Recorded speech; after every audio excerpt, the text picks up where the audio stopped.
Muchas gracias, señor presidente. Señoría, la historia nos demuestra que las grandes batallas, cualquiera que sean, una operación riesgosa, un combate naval, la presentación de una memoria de grado, como es el caso de mi representado que está a punto de presentarla, un examen de grado para ser abogado. Esas grandes batallas de la vida, su señoría, un juicio en donde se busca una condena de 10 años en contra de una persona, requieren de los que intervengan en ella del uso de las mejores armas. Todo ello, su señoría, dentro del marco de lo que es legal, moral, humanamente admisible. Desde esa perspectiva, su señoría, esas mejores armas, que son las que el fiscal nos ha enumerado, al señalar que por 5 razones pudo determinar la identidad del señor Mandujano, tratándose de un proceso penal, tienen que estar revestidas de legitimidad. Tienen que haberse obtenido y realizado cumpliendo el mandato de la ley. Los principios fundamentales de nuestra organización jurídica. Y además, su señoría, tienen que haber sido obtenidas y deben ser producidas en juicio de buena fe. Resulta realmente curioso y desde esa perspectiva un fracaso absoluto que habiéndose producido una temporada completa de manifestaciones con afectaciones al tribunal, a este mismo tribunal, en donde se rompieron los vidrios del tribunal, en donde fue atacado este tribunal. En esa misma temporada fue atacada la Fiscalía Regional. Fue incendiado el local de Claro en la esquina de Colón con Bories. Se atacó el cementerio, como dice el fiscal. Se atacó la AFP Modelo. Se atacó un local denominado Atelier. Resulta curioso que en todos esos hechos, su señoría, no se haya encontrado ni un solo responsable. Ni uno solo. Entonces, ¿cuál es el problema que tenemos en este juicio? Que este juicio es el que le va a salvar la plata a la Fiscalía, su señoría. Este juicio está destinado a ser aquel que cubra todos los otros fracasos. Pero ¿cuál es el problema, su señoría? Que este juicio no está siendo traído honestamente ante este tribunal. No está siendo traído regularmente. No se ha respetado la ley, no se han respetado los principios fundamentales. Y obviamente es un juicio injusto. Injusto desde su origen, su señoría.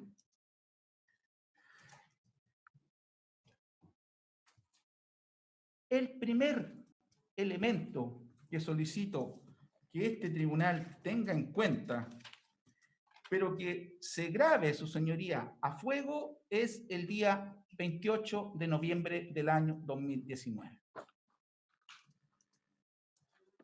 El hecho ocurrió el día 12.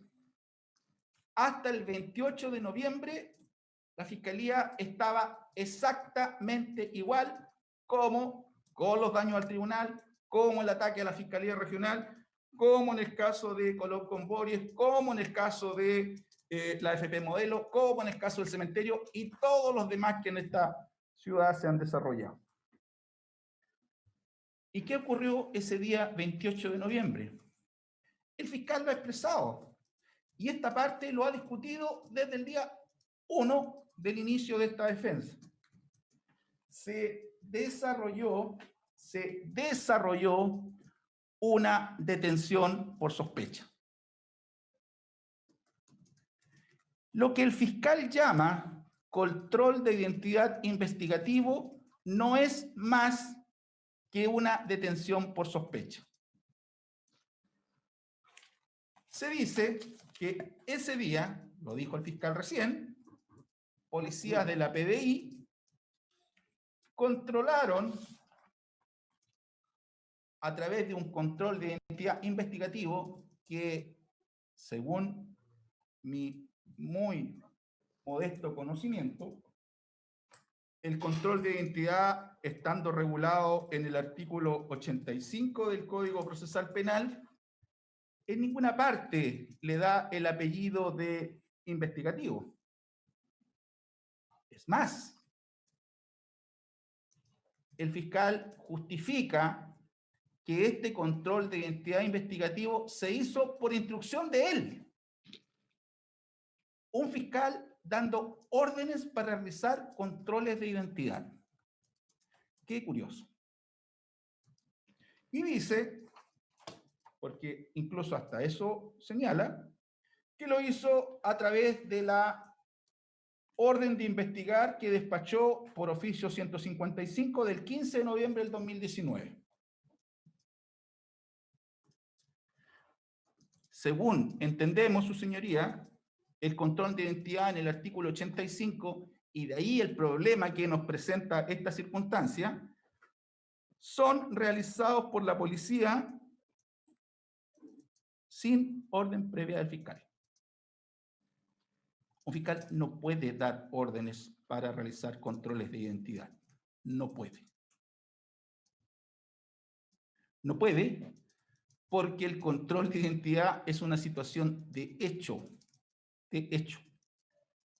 Es una situación que requiere un análisis de parte del funcionario que está en la calle y que ve a una persona que en casos calificados mantiene o existe un indicio de que hubiere intentado cometer un delito o se dispusiere a cometerlo. ¿Dónde está el problema aquí, su señoría? Que efectivamente, el 28 de noviembre, 16 días después del incendio, la Fiscalía no tenía nada para llegar a la determinación de las personas que pudieron haber participado en ese hecho. ¿Y por qué no tenía nada, su señoría? Porque todos los participantes del hecho del 12 de noviembre del 2019 se encontraban embosados, con sus rostros tapados, incluso sus cabezas tapadas, y vestían de negro, como manda el manual del manifestante. Los manifestantes no se visten casualmente o coincidentemente de negro porque sí o porque no. Se visten así para dificultar su identificación. Y resulta que el fiscal nos dice, su señoría, que ese día, 28 de noviembre, policías de la PDI con metralletas, fusiles, armas largas, no sé cómo se llaman, en calle Colón interceptan a 3 personas para hacerle un control de identidad investigativo. 3 personas que llevaban un pack de cerveza Escudo, andaban paseando un perro y eran 2 mujeres y un hombre. ¿Y qué es lo que nos viene a decir ahora el fiscal? Que ese día la policía hace un control de identidad investigativo porque el 28 de noviembre a las 20 y tantas horas observan a un señor que reunía las características. ¿Cuáles características? no andaba con mochila, no andaba embosado, no andaba con guante rojo, andaba con zapatillas blancas con negro.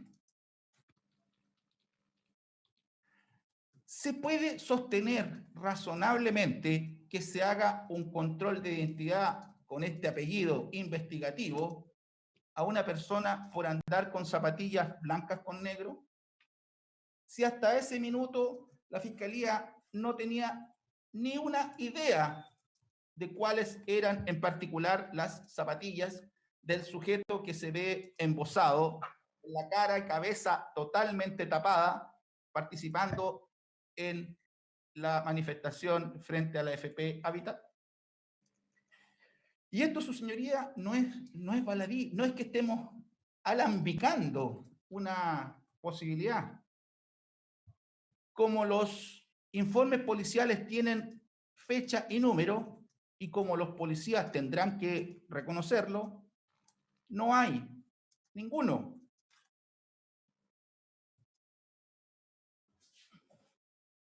Señoría, pregunto, ¿quién autorizó al caballero para venir a firmar acá? Se supone que este es un juicio con personal reducido, no se admite venir al padre o a la madre del imputado y se permite a un señor que venga a grabar. A ver, disculpe, abogado defensor, hace un instante yo comuniqué a los intervinientes que se había autorizado por el tribunal a grabar los alegatos al canal de televisión del Poder Judicial. Eso yo lo informé. Ahora la persona tiene que cumplir su labor sin entorpecer el trabajo en la sala, así que un trabajo ahí que no entorpezca. Prosigamos, por favor. Sí, señoría. Lo que decimos respecto a este control de identidad investigativo es que es absolutamente ilegal. La policía ese día andaba de pesca, andaba viendo qué cosa le podía resultar. Hay dos fotografías, su señoría, de ese día, de ese control de identidad, que muestran claramente que el sujeto controlado ese día ilegalmente, porque no había ninguna razón para ser controlado, no tenía mochila, no tenía guante rojo en la mano, no andaba embosado, no andaba con ninguno de los elementos de la supuesta grabación del incendio. Y como decía su señoría, esto se demuestra por las fechas de los informes policiales. No hay ningún informe policial que dé cuenta de la existencia de características propias de la zapatilla o del guante o de cualquier vestimenta anterior al 28 de noviembre. ¿Qué pasó aquí? El 28 de noviembre, la Fiscalía, a través de este control ilegal, que desde ya solicito que sea considerada una prueba no valorable para este juicio, ese día supo la identidad de Mandujano y desde ahí, y recién desde ahí, empezó a unir cabos. Por eso decimos, su señoría, que en este caso lo que se requiere es que las partes, si quieren traer al chivo expiatorio de todos sus fracasos investigativos, tienen que hacerlo con buenas armas. ¿Se podrá escuchar al policía? Señoría, se le va a escuchar al policía decir que controló a alguien porque andaba con una mochila. Se le va a escuchar decir que controló a alguien porque estaba con un guante rojo. Pero eso es mentira, eso es falso. De haber sido así, su señoría, la pregunta es, ¿por qué no lo detuvo? ¿Por qué no lo detuvo si reunía exactamente 4 características propias de aquellas que buscaba la Fiscalía? Guante, mochila, estatura, forma de caminar, zapatillas blancas con negro. No se le detuvo, su señoría, porque no tenía ni idea quién era. Y obviamente el policía va a venir a decir que el sujeto ese día se puso nervioso por el control y que por qué lo estaban controlando a él y por qué la PDI andaba haciendo controles de identidad, entendiendo que era, según el controlado, una función propia de Carabineros. Pero su señoría, el juego judicial de buenas armas o de malas armas no termina acá. Continúa con ahora una declaración tomada con fecha 27 de diciembre del año 2019.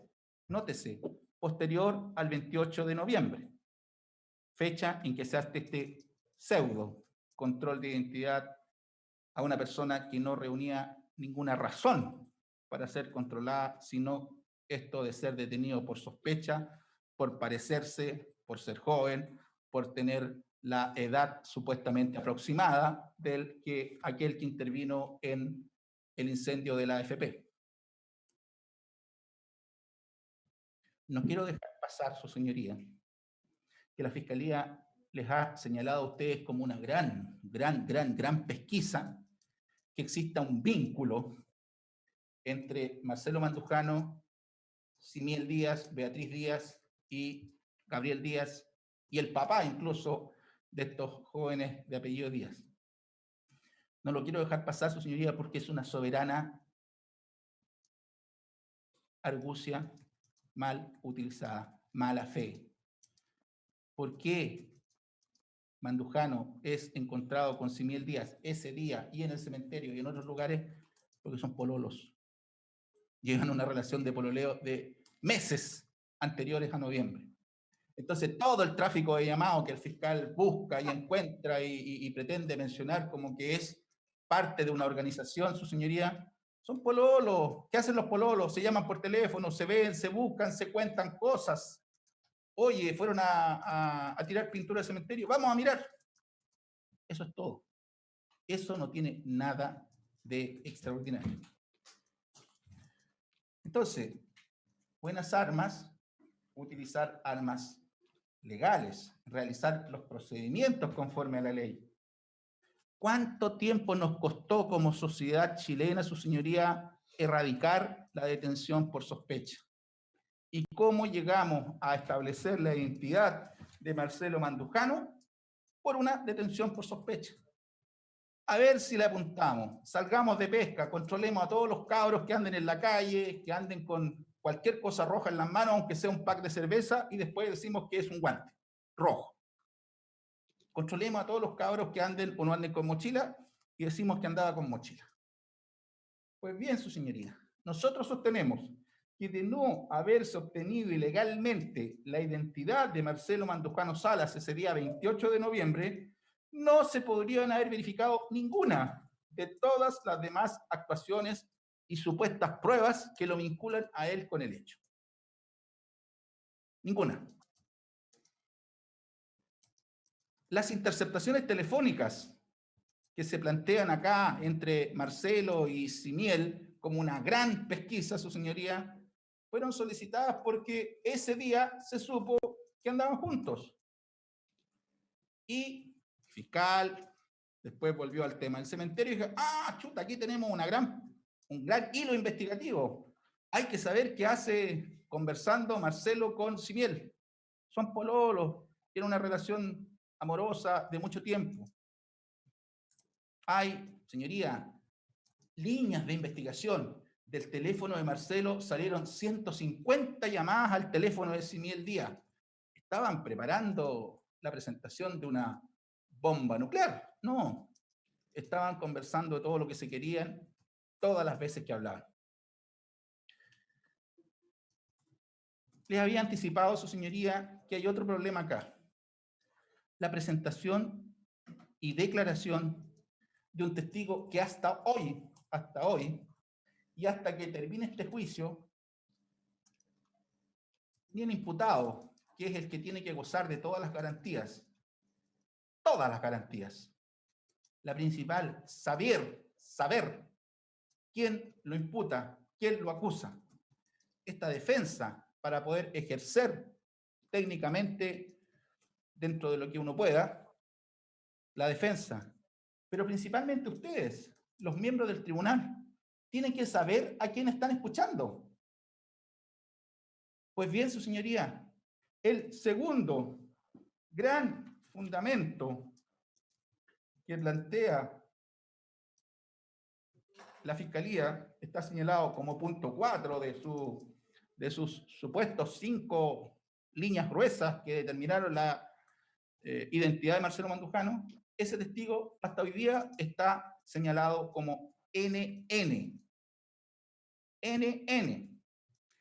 ¿Qué se incumple? Se incumple, su señoría, lo dispuesto en el artículo 259, inciso final del Código Procesal Penal. Y desde ya, su señoría, les planteo que tomen atención a ver en qué parte de la norma existe la excepción para que el fiscal, salvo que se trate de las otras razones que expondremos, pueda presentar un testigo, ingresar un testigo a la carpeta investigativa, después presentarlo en juicio sin dar su nombre. La regla dice: si el fiscal ofreciera rendir prueba de testigo, deberá presentar una lista individualizándolos con nombre, apellido, profesión y domicilio o residencia, salvo el caso del artículo 307. ¿Y qué dice el artículo 307? Que solo se puede omitir la indicación del domicilio de un testigo para no ser revelado en público. Cuando hablamos de buena fe procesal, cuando hablamos de utilizar las mejores armas para enfrentar una batalla, en este caso judicial, su señoría, son estas cosas a las que nos estamos refiriendo. Era necesario que la Fiscalía presentara un testigo sin nombre, sin rostro, sin saber si existe, si no existe. Señoría, permite todo tipo de lucubraciones. Este testigo nunca existió. Este testigo es un policía. Este testigo es un coimputado que está librando su responsabilidad a través de una negociación, de un ofrecimiento, de una oferta de absolución o de no persecución por parte del fiscal. No es posible, su señoría, siglo XXI, que seamos juzgados por la declaración y que seamos condenados por la declaración de un testigo sin nombre, sin rostro, sin saber si existe al menos en este mundo. ¿Quiénes se embozaban y no sabíamos quiénes eran cuando juzgaban personas? Ejemplos. Los miembros del Ku Klux Klan.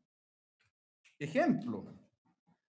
Los testigos de los casos Nuremberg. Los consejos de guerra de nuestro país del año 73. Las prácticas nazistas. Cuando se decía cualquiera por odio, por celo, por ambición, por avaricia, por enemistad, decía: oiga, ese judío, tómenlo preso. ¿Sabía ese judío quién lo acusaba? No. Incluso más, su señoría, en la época más oscura de la Iglesia Católica, la Inquisición. En ese tipo de procedimientos se admiten testigos sin nombre. ¿Qué se dirá? Se dirá que ¿por qué la defensa no lo reclamó en el control de detención? Se dirá ¿por qué la defensa no pidió la exclusión en el auto de apertura o en la audiencia de preparación de juicio oral? Lo hicimos, señoría, lo hicimos. Lo hicimos. Pero, ¿puede usted creer que se nos haya dicho por el juez de garantía: mire, el que no se dé el nombre del testigo no importa porque igual lo puede contrainterrogar? ¿Y contrainterrogarlo de qué? ¿Para qué es importante saber quién es el testigo? Si fuera ciego, su señoría, el testigo, ¿cómo lo voy a saber yo si no sé quién es? Si fuera sordo, su señoría, si simplemente no hubiese estado el día del hecho 12 de noviembre en la cercanía de la AFP Habitat. Si yo pudiera probar que este señor estuvo en otro lugar, que andaba de viaje en Santiago, en ese tiempo todavía podíamos volar libremente, que trabajaba, que estudiaba, que no era un policía, que no era alguien que hizo un acuerdo con la fiscalía, que no era alguien que estuviera participando, que no fuere el sujeto que tomó la tabla que el fiscal menciona. ¿Son esas las buenas armas, su señoría, de que habla la fiscalía? ¿Son esas las buenas armas con las que se tiene que condenar a alguien? El tribunal puede ejercer hoy, mediante su control de convencionalidad, de legalidad y convencionalidad, su señoría, la no valoración de aquella prueba que no reúne los fundamentos mínimos de admisión. Y desafortunadamente, su señoría, además, tenemos otro problema. Tenemos el problema de que el funcionario que trabaja en la unidad de la Fiscalía que está llevando este juicio es uno de los bomberos, jefe de compañía de bomberos, que participó en el incendio. Cae de cajón. Como se trata de pelear con buenas armas, la Fiscalía habrá dicho, mire, en realidad, como está el señor Lara trabajando en mi unidad, siendo uno de los bomberos que fue al control de este incendio, será bueno que veamos un informe de bombero independiente y no de la compañía o comandancia de bomberos donde este caballero tiene un grado importante de autoridad. No se hizo. ¿Por qué? Porque no importa. Aparentemente a la Fiscalía no le importan las formas, no le importa el cumplimiento legal, no le importa. ¿Qué es lo que importa? ¿Y qué es lo que dice? Mire, yo fiscal formalizo por lo que sea en la acusación la termino en el párrafo que indica en el párrafo anterior, formalizo y termino la formalización en el párrafo anterior al último, lo termino en el párrafo penúltimo, donde dice, el incendio es en pleno centro de la ciudad, dentro del poblado y afecta a un edificio de oficina de atención de público, un lugar no habitado. Ahí termina la formalización. Pero como a la Fiscalía no le importa, porque además, y no tengo miedo de decirlo, su señoría, el Tribunal de Garantía es aquiescente a lo que la Fiscalía plantea, agrega en la acusación un párrafo, dice, finalmente cabe añadir que el 9 de enero de 2020 se ingresó al domicilio del imputado logrando incautar zapatillas que portaba. Eso no está dicho en la formalización. Lo agrega el fiscal en la acusación, se lo hacemos presente al juez de garantía y el juez de garantía dice, mire, no importa, da lo mismo que nos agregue este nuevo hecho, da lo mismo. No cambia el hecho en su sustancialidad. Bueno, y si no lo cambia, ¿por qué no lo omite? ¿Por qué no lo excluye? Salvo por la crítica de aquiescencia, su señoría, siempre a la Fiscalía. Ahora. Vaya concluyendo la idea, colega. Señoría, solicito una mayor cantidad de tiempo, no sé cuánto más, pero... Dispone de 7 minutos más, colega.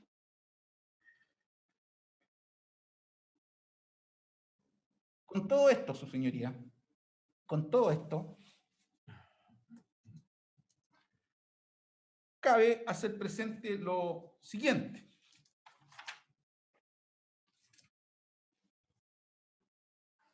La Fiscalía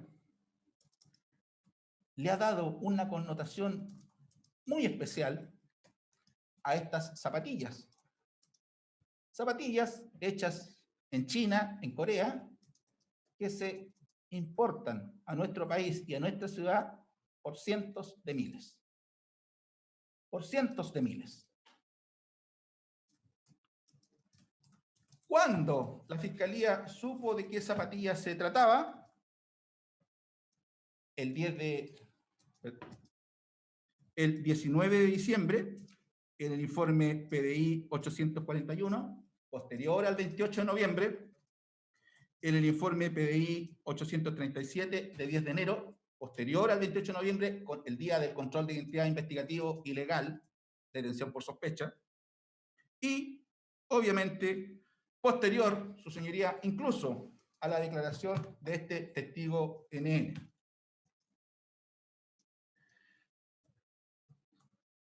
En doctrina se habla de la teoría del fruto del árbol envenenado.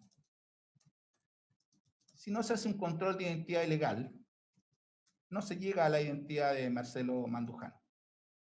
Si no se permite la declaración de un testigo NN con infracción flagrante, abierta a todas las reglas procesales penales, no se llega a la identificación de Marcelo Mandujano.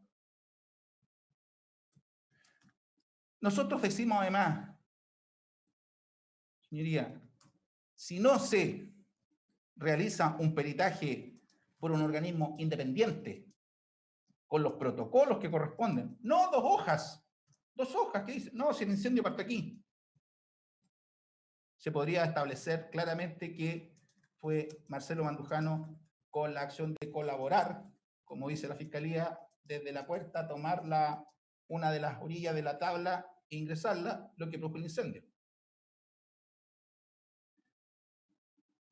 Y, su señoría, además, desde la perspectiva nuestra,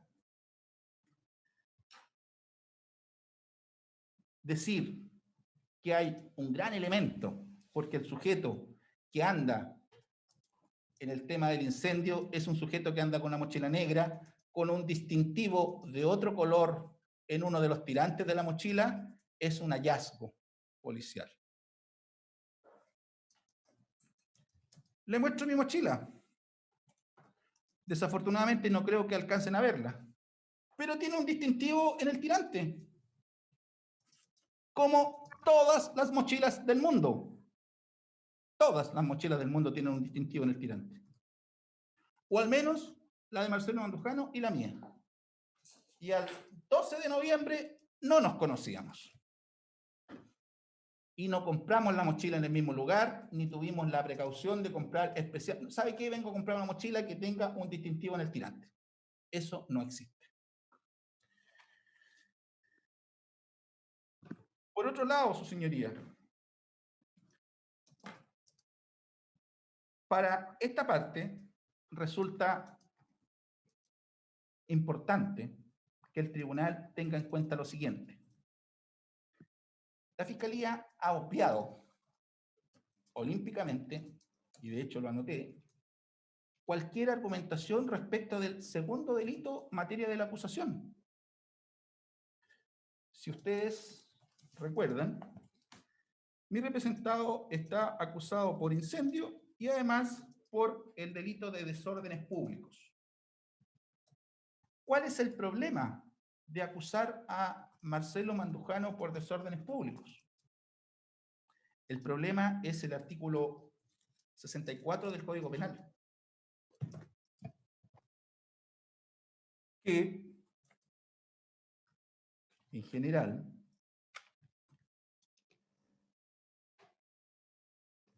perdón, 63, que en general, su señoría, plantea la imposibilidad de considerar como agravante, en este caso, cometer el delito en una situación de conmoción popular, si ese elemento forma parte de un tipo penal del cual es materia de esta acusación, o como lo dice más perfecto que yo la ley, si constituye un delito especialmente penado al efecto. ¿Qué es el tumulto público o la conmoción popular? ¿No son los desórdenes públicos? ¿No se le acusa a Marcelo Mandujano por haber causado desórdenes públicos, por haber tirado cosas en una barricada, por haber interrumpido el tránsito, por haber protestado contra Carabineros, por protestar contra el presidente de la República, por protestar de que las pensiones de nuestros ancianos son injustas, por protestar que el sistema de la AFP es un sistema que no favorece a los cotizantes, sino que favorece a los dueños de las empresas? ¿No es eso el desorden público? ¿No es causar una revolución en la vida normal de una sociedad, de una comunidad? Pues bien, claramente, su señoría, la Fiscalía omite ahora referirse al desorden público porque ha entendido, espero, que no puede propender a la aplicación de un agravante y un delito que sean la misma cosa. Desde ya, su señoría, solicitamos al tribunal que no se considere la aplicación de la agravante.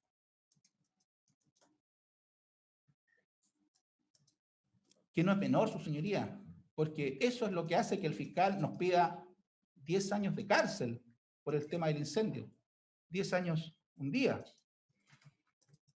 Y tampoco es menor, su señoría, porque considerando el juego de atenuante y agravante, esta parte incluso podría pedir una pena inferior a los 5 años y un día.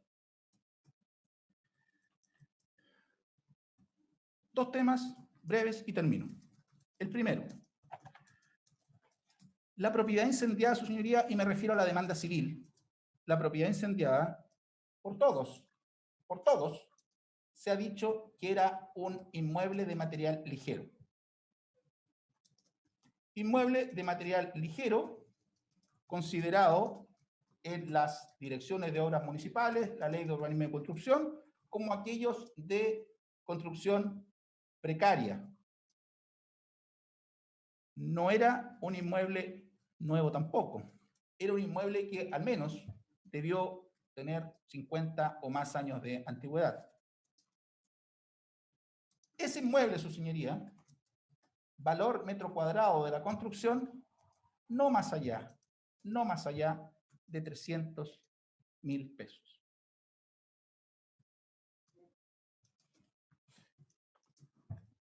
Usted contrata un seguro. ¿Usted va a contratar un seguro por la mitad del valor de su inmueble? ¿Como lo quiere hacer aparecer la querellante y demandante civil? Sí, que sabe que contraté un seguro, pero contraté un seguro solo por la mitad del valor. Y la otra mitad me la tiene que pagar el imputado. Señoría, también se nos dice, la demanda civil se hace por el valor que cuesta la reconstrucción.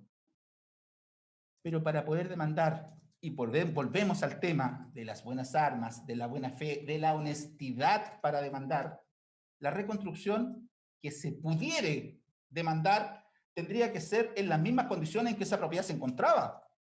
Reconstruir con madera, reconstruir material ligero, reconstruir con madera de 50 años o más de antigüedad, reconstruir como se construía antes, acá en Punta Arenas. Y eso, su señoría, no cuesta 330 millones de pesos, como lo quiere hacer aparecer la querellante y demandante civil. 330 millones, su señoría, significa construir una propiedad de 200 metros cuadrados a razón de 1.600.000, 700.000 pesos el metro cuadrado. Y esa construcción, su señoría, no vale o no valía más de 300.000 pesos el metro cuadrado, si es que no menos. ¿Qué es lo que vale? El emplazamiento, pero el terreno está ahí, como ellos mismos lo reconocen. Sí, sufrieron un daño, sí, sufrieron un daño. ¿Es resarcible? Sí, es resarcible por el responsable, también. Pero, su señoría, gente con tantos recursos requiere aprovecharse de un pobre cabro estudiante universitario que comete este hecho, si es que fue él el que lo cometió. gente que tiene en su declaración de propiedades al menos 20 propiedades en arriendo. ¿Es necesario? O también está influido como el testigo NN en que mientras más cobremos, hacemos aparecer como el hecho más grave. Señoría, una sola mención.